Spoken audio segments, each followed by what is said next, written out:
to introduce once again an improper influence of someone who's not even a party to any of these proceedings. The person identified by the prosecutor will be allowed to speak. Ms. Lagesse?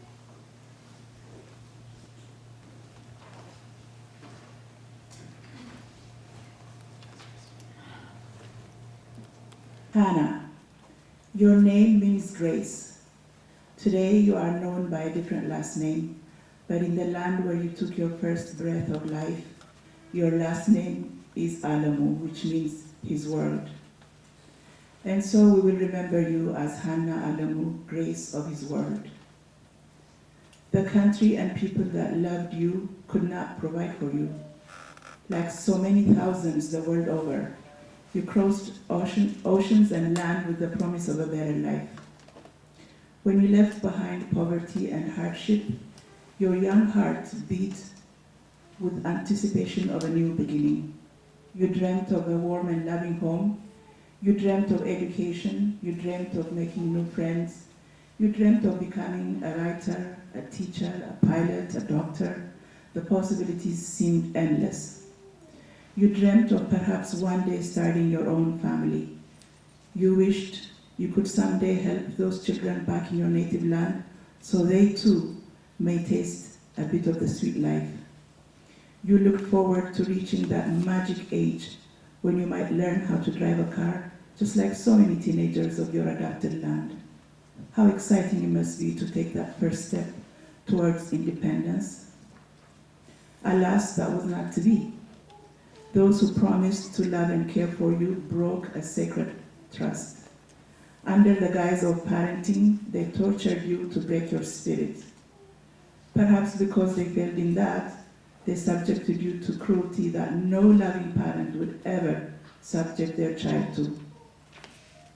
You suffered in isolation where no one can hear your cries for help. In this land of plenty, you were denied the sustenance of life. Young hands were enlisted to do their parents' dirty work in this mission of depravity. You endured punishment reserved only for those who commit some heinous crime against others. Who could forget the skeletal image of your emaciated body walking on a death march around that basketball court? So reminiscent of the victims of the Nazis. How perplexing and heartbreaking it must have been for you to try and understand the reasons why you were singled out for dehumanizing treatment. As his older sister, you must have wanted to come to Emmanuel's aid. How it must have hurt you to watch helplessly as he also endured physical and mental abuse. Sadly, you were drained of all strength by repeated and escalating violence to your body and psyche until you finally succumbed. In cutting your life short, they shattered your hopes, dreams, and aspirations. They silenced you so you may never speak of the torment and humiliation you suffered. However, your death has not been in vain. Your voice has finally been heard. Most of all, justice has been done. Your adopted country has not failed you. It has spoken in no uncertain terms that your life was no less important than any of its citizens.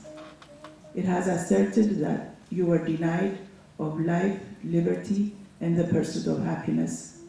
Good has prevailed over evil. We, the Ethiopian community, would like to thank this court and the good people of this community for acknowledging the grave sin that has been committed against you. We also thank all your supporters. Hana Alemu, we will never forget you. Dear child, your memory will live on in the tender corners of our hearts. Ethiopian community in Seattle. Comments, but first of all, I want to thank everyone for their input on this difficult decision.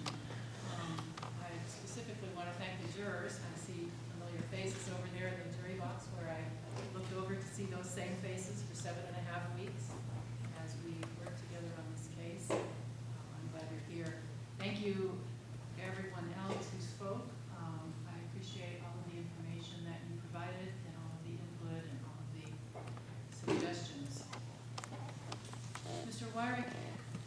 it's always tragic when a child is hurt or when a child dies, and he's right.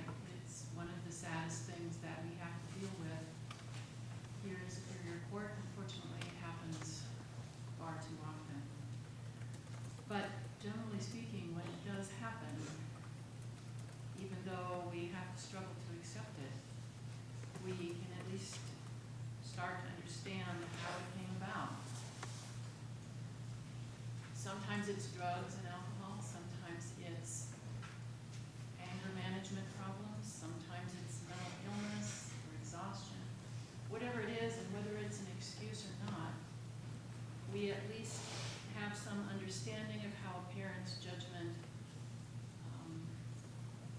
self-control can be affected by those things. But in this case, I don't think I'm alone in saying that I am left without the ability to comprehend.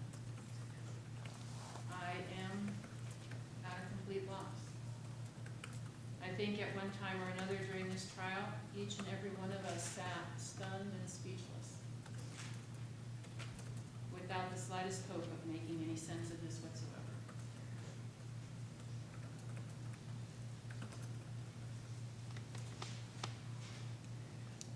What we do know is that these two children, who had already endured the loss of their families in Ethiopia, were brought to the United States by the defendants with the promise of a new life. And I'm sure they expected that things were going to improve for them. But instead, they fell into a black hole. And at the bottom of that hole, they did not find a land of milk and honey. What they found was the land of frozen vegetables and water-soaked sandwiches. A land of starvation and boot camp. Of beatings, of walking the line, of sleeping in a closet that was too small to lay down flat, and being hosed down outside. Now, I have to say, at the beginning of this trial, I heard some of the allegations with a great deal of skepticism. I thought Emmanuel must surely have misinterpreted what was done to him and Hannah, or that for some reason he was exaggerating it. But no, the parade of horrors continued far beyond Emmanuel's testimony. Everything he said was corroborated as the other children came in and testified. And it wasn't just what the children described that was so chilling. It was the matter-of-fact way they talked about it. As if having your brother or sister locked in a closet, or beaten on the soles of the feet, or fed frozen vegetables was just an ordinary, unremarkable event in a normal, run-of-the-mill day. As long as I live, I will never forget the exchange during Sarah's testimony, where she was talking about the soggy sandwiches. And the prosecutor asked her, "How did the sandwiches get wet?"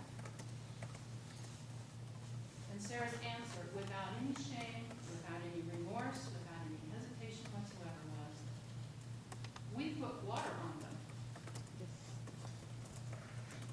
Or Carri's testimony, that Hannah's hair was cut off because she clipped the grass too short. Or the unanimous testimony of the three oldest boys, of the children, that the three oldest boys were authorized to beat Hannah and Emmanuel with the plumbing hose. And what prompted this so-called discipline? I think we all waited to hear. These children must have been monsters.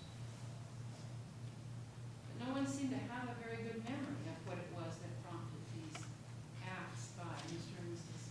Williams. Maybe using too much water to clean the stovetop, or leaving the shower curtain outside the tub, or doing the math problems incorrectly. But once the testimony was over, after 7.5 weeks, once the jury reached their verdicts, once I had to accept that what the children were describing really had happened, and for no even argument Then came the really hard part. How did this happen? How could any parent behave with such sensitivity to a child? Ms. Ford has given me information about attachment disorder. I'm sure that played a role. But we have to also consider that Mr. and Mrs. Williams never asked for help with these problems. They never sought counseling or professional help in any way. I have people who have written to me about this sentencing and who've spoken here in court today who say that Mr. and Mrs. Williams are wonderful parents, fine, upstanding parents. I'm not quite sure what they're evaluating to come to that conclusion. Looking at the track record, what I see is one child dead, one child with PTSD, and 7 biological children who apparently believe that degrading, dehumanizing, and cruel behavior of another person is completely acceptable. So we've come to the part of the process where I have to decide what sentence is appropriate for the ordeal that these children went through. And in doing so, of course, you always ask yourself, what does justice require? The attorneys have pointed out that there are several reasons, several bases for imposition of sentence in a situation like this. But one that wasn't mentioned is that a sentence needs to reflect society's response to the conduct that the defendants engaged in. And in this case, I guess, an expression of society's outrage and repulsion. So, with respect to Mr. Williams, the jury found Mr. Williams guilty of manslaughter in the first degree and assault of a child in the first degree. The jury also found 6 aggravating factors with respect to the manslaughter conviction, including deliberate cruel conduct, a vulnerable victim, use of a position of trust, and a destructive and foreseeable impact on persons other than him. Mr. Williams, I know it's your position that you weren't home when Hannah died. So you should not be held as responsible for her death. You asked the jury to believe that all the horrific things that happened to Hannah and Emmanuel occurred only on Mondays through Friday during the 12 hours you were gone. And I think they found that position pretty hard to swallow. And I think I know why. Let me just point out a few of the things that had to have been obvious to you as a member of this household. There until noon every day and home on most weekends. 1, the porta potty was still behind the barn. Hannah was still required to use it. The hose was still hooked up to the post in the yard for Hannah's showers. A plumbing hose was still in the house. It was there when law enforcement arrived. Hannah's head had been shaved for the 3rd time. Hannah had lost 30 pounds over a period of 2 years, during which time she also grew 2 inches. She was still in the closet when you got up in the morning. She was probably in the closet when you got home from work at night. It's no wonder the jury found you to have acted as an accomplice in Hannah's death and a principal in Hannah's assault. And if there ever was a case deserving of top of the sentencing range, this is it. With the aggravating factors, an exceptional sentence is the only conclusion I can come to. On the manslaughter in the first degree, 210 months. On the assault of a child in the first degree, 123 months, for a total of 333 months. 36 months of community custody, and no contact order with the parent. Now, as far as the defendant, Carri Williams, was found guilty of homicide by abuse and assault of a child in the first degree. You were home the night Hannah died. But your position is that Hannah was responsible for her own death. She was oppositional and rebellious and disobedient, and she essentially killed herself by refusing to come inside on the night she died. The jury didn't buy that either. And here are some of the reasons why that might be true. Hannah was a child. You were her parent, responsible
do jumping jacks and sit squats, and she complied.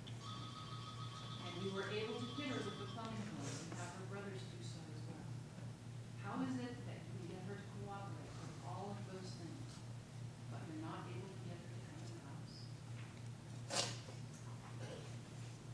This case deserves a sentence above the standard range, but there are no aggravating factors here, so the top of the sentencing range will have to do. Homicide by abuse, 320 months. Assault of a child in the first degree, 123 months, for a total of 443 months. 36 months of community custody and a no contact order with the measure. I need to advise both of you of your right to appeal.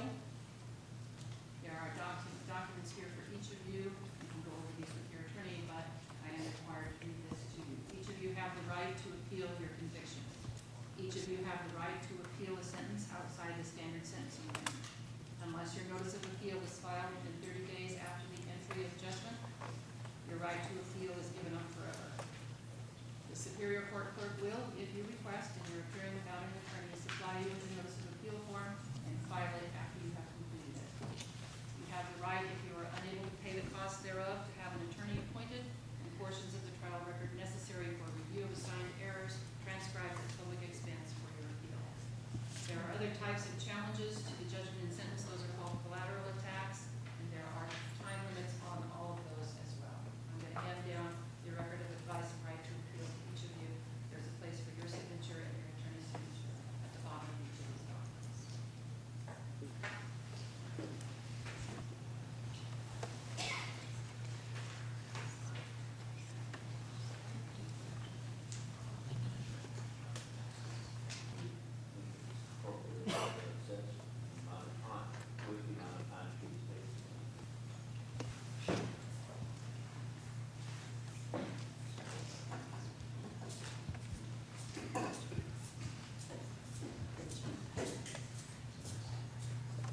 You did not have order of the student? I did. All right, unless there's anything there, we'll be adjourned. All rise, please.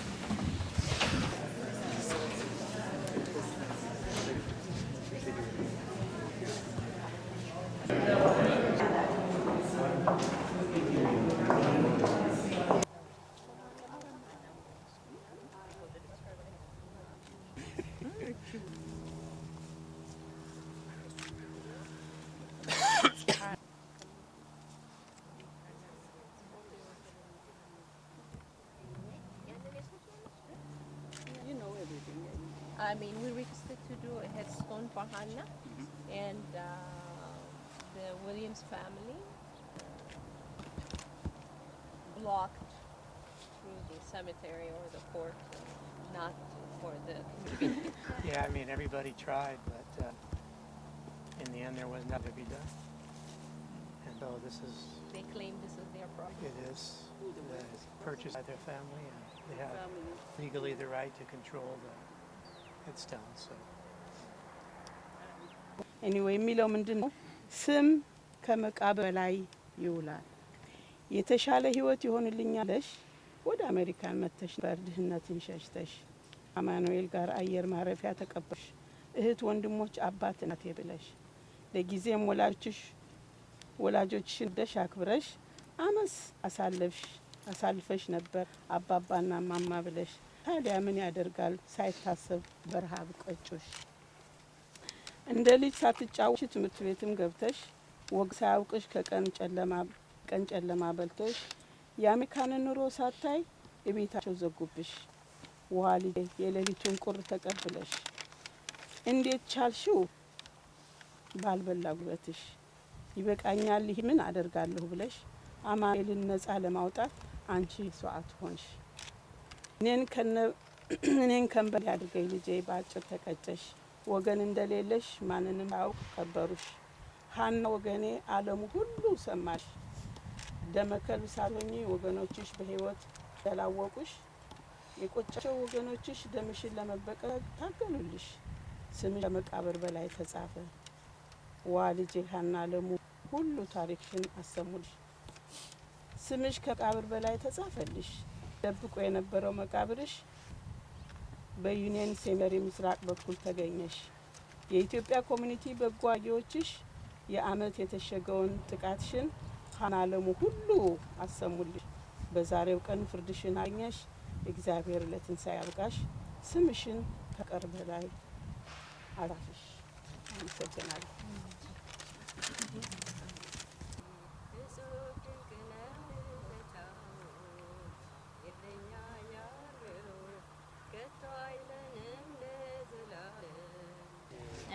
I don't know how to influence in what way. Yes. So to influence the family. Don't cry for me today. I won't I won't want it this way. Be strong and smile, for you will see me in a while. I know you miss me, but now in heaven I will be. Do not keep your sad face. I'm in a much better place. Do not let your tears fall, for I cannot wipe them all. Yes, my life wasn't long, but I'm begging you to be strong. Live every moment as if it were your last. Cherish life and love as I watch you from above. I come to see I have gotten my wings. It's time to go and fly. As your guardian angel, I will try. Don't cry for me today. I'm on my way soaring. I watch all of you telling me goodbye. Goodbye from Hana.